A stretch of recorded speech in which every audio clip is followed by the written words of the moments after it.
எந்த ஒரு கலப்படம் இல்லாமல், ரசாயனம் இல்லாமல், ஃபுட் கலர்ஸ் இல்லாமல் ரொம்ப ரொம்ப சுத்தமாக தயாரிக்கப்பட்டது தான் இந்த லிஸ்ட்டில் இருக்கிற ப்ராடக்ட்ஸு. உங்களுக்கு வேணும்னா கீழே இருக்க நம்பருக்கு ஆர்டர் பண்ணுங்கள், உங்கள் வீடு தேடி உங்களுக்கு வரும். என் அன்பு வணக்கம். பெருங்காயத்தூளாக வாங்குகிறோம், ஆனால் அது வாங்கும்போது அதில் நிறைய கெமிக்கல்ஸ் இருக்குது, நிறைய கலப்படம் இருக்குது அப்படின்லாம் நமக்கு கேள்விப்படுறோம். அதனால் நாமளே பெருங்காயத்தூளை வீட்டில் இருக்க தோசைக்கல்லை வச்சு செஞ்சுட்டா வாங்க எப்படி பண்ணுறதுன்னு பார்த்துடலாம். கட்டி பெருங்காயத்தை வாங்கி அது பார்த்திங்கன்னா கவர்லேருந்து எடுக்கும்போதே பார்த்திங்கன்னா ஒட்டிக்கிட்டு இருக்கும். சில நேரம் பார்த்திங்கன்னா பிசு பிசுன்னு ஒரு க்ளூவியாக தான் இருக்கும். பாருங்கள் இதோ எப்படி இருக்குன்னு. ஸோ இதை நம்ம என்ன பண்ணலாம், லேசாக அமுக்கி விட்டுட்டு நாம் தனியாக எடுத்து சிம்மில் வச்சு நம்ம தோசைக்கல்லில் சேர்த்துக்கலாம்.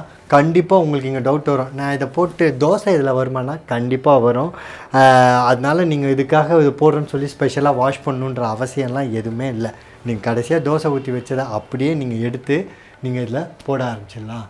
ஒரு சைடில் அட்லீஸ்ட் ஒரு 30 செகண்ட்ஸ் இது நல்லா ஒரே பக்கமாக இருக்கட்டும். அதுக்கப்புறமா திருப்பிக்கலாம். இந்த பாருங்கள், திருப்பும்போது அந்த சட்டாப்பிலேயே அந்த கரண்டிலேயே லேசாக ஒட்டுறமாக இருக்குது. அதெல்லாம் ஒன்றும் இல்லை, அது லேசாக நம்ம எடுத்து விட்டுக்கலாம். ரொம்ப ஹெவியாலாம் இருக்காது. அப்படியே ஒரு ஒரு பக்கமாக நம்ம ஒரு சைடு இன்னொரு சைடு 30 செகண்ட்ஸ் பண்ணும்போது அது ஸ்ட்ரெச் ஆகிறத நீங்கள் பார்க்க முடியும். ஒரு தட்டையான ஒரு கிண்ணத்தை எடுத்து அதுக்கு மேலே நீங்கள் ஒரு ஜென்டிலாக ஒரு ப்ரெஸ் பண்ணிங்கனாலே போதும், அது நல்லா எக்ஸ்பேண்ட் ஆகும் ஈவனாக. ஸோ அதுக்கு மூலயமா இது ஈஸியாக ட்ரை ஆகிற ப்ராசஸ் ஸ்டார்ட் ஆகும் உங்களுக்கு.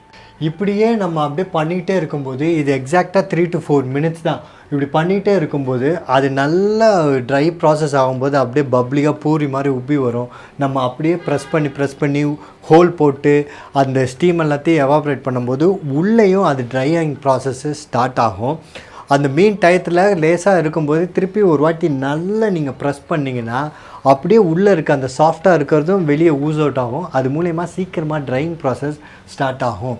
ஸோ ஒரு பாயிண்டில் நீங்கள் பார்த்தீங்கன்னா இது நல்லா ஹார்டாகிருச்சின்னு நீங்கள் கண்டிப்பாக ஃபீல் பண்ணுவீங்க. அப்போ நம்ம எடுத்து தனியாக வச்சுக்கலாம். அதுக்கப்புறமா என்ன, ஒரு கத்தியால் நம்ம சின்ன சின்ன துண்டுகளாக இதை வெட்டிட்டு நீங்கள் நடுவில் எடுத்து இப்படி பார்த்தீங்கன்னா அது சில டைம் வெளியே நல்லா ஹார்டாக இருக்கிற மாதிரி இருந்துச்சிங்க, கட் பண்ணும்போது பார்த்தா தான் உள்ளே சாஃப்டாக இருக்குது அப்படின்னு நீங்கள் ஃபீல் பண்ணிங்கன்னா திருப்பி எடுத்து தோசைக்கல்லையே போட்டுருங்க. பட் இது எல்லாமே பர்ஃபெக்டாக சூப்பராக ட்ரை ஆகிடுச்சு. ஸோ இதை நாம் எடுத்து மிக்ஸி ஜாரில் சேர்த்து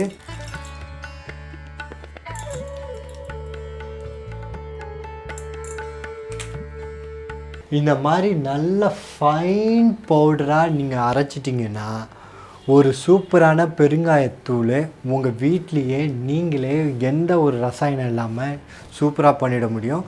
இது இயல்பாக நீங்கள் எப்படி யூஸ் பண்ணுறீங்களோ அப்படியே யூஸ் பண்ணலாம். நீங்கள் ட்ரை பண்ணி பார்த்துட்டு என்கிட்ட சொல்லுங்கள் எப்படி இருந்துச்சுன்னு.